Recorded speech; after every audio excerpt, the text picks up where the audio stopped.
The iPhone 17 will be the last good iPhone, and it's not in Apple's position to say yes or no to this, because the one important thing that could save them is giving them so much headache, and it looks like they're about to give up on it. And now, Apple looks to be on its way to the same pathetic ending that BlackBerry and Nokia experienced. Let me take you back to 2007. Nokia was the king of mobile phones. You couldn't walk down the street without seeing someone playing Snake or snapping low-res photos on their indestructible Nokias. BlackBerry, on the other hand, was the status symbol. It was the phone for business elites. Presidents used it. CEOs swore by it. They both had empires, and within less than a decade, those empires all crumbled. Why did they fall so bad? It's simple. It's all because they failed to adapt. They failed to see the iPhone for what it was, not just a new phone, but the beginning of a new era. A total shift in how we interact with technology. They laughed at the iPhone, calling it a toy. Meanwhile, Apple built the future. Then Nokia and BlackBerry got left behind. Today, they're case studies in innovation gone wrong. But here we are in 2025, and this time, it's Apple's turn to be the dinosaur. Yes, I said it. Apple, the trillion-dollar titan, the cultural icon, is now in the exact same position Nokia and BlackBerry were in 15 years ago. Comfortable, complacent, and most importantly, left behind. Apple is completely left behind in the only race that matters now: artificial intelligence.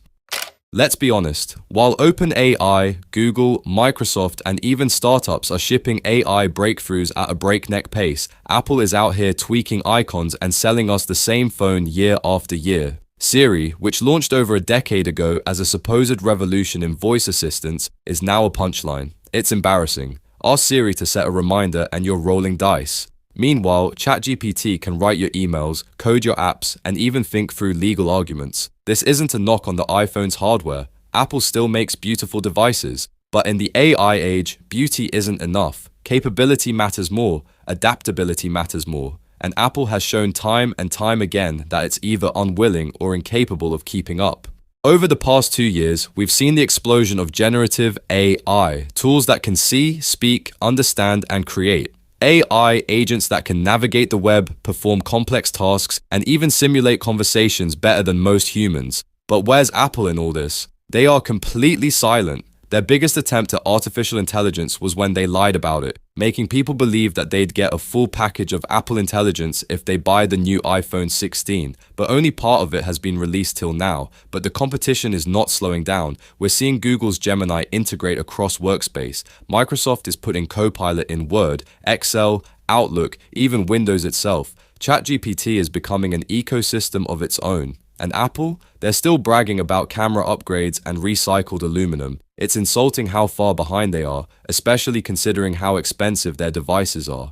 And don't tell me Apple is secretive. That's not a strategy, it's a delay. You can't outpace a technological revolution by hiding in a boardroom. When the iPhone launched, it wasn't just new hardware, it redefined interaction. That same boldness, that same appetite for risk is missing now. Someone might say it's because of the absence of Steve Jobs. Regardless, it's completely gone. How does the richest tech company in the world let this happen? The answer is the same one that killed Nokia and BlackBerry. It's arrogance. Apple thinks it doesn't need to rush, that its walled garden is enough, that its users will wait, but they are wrong.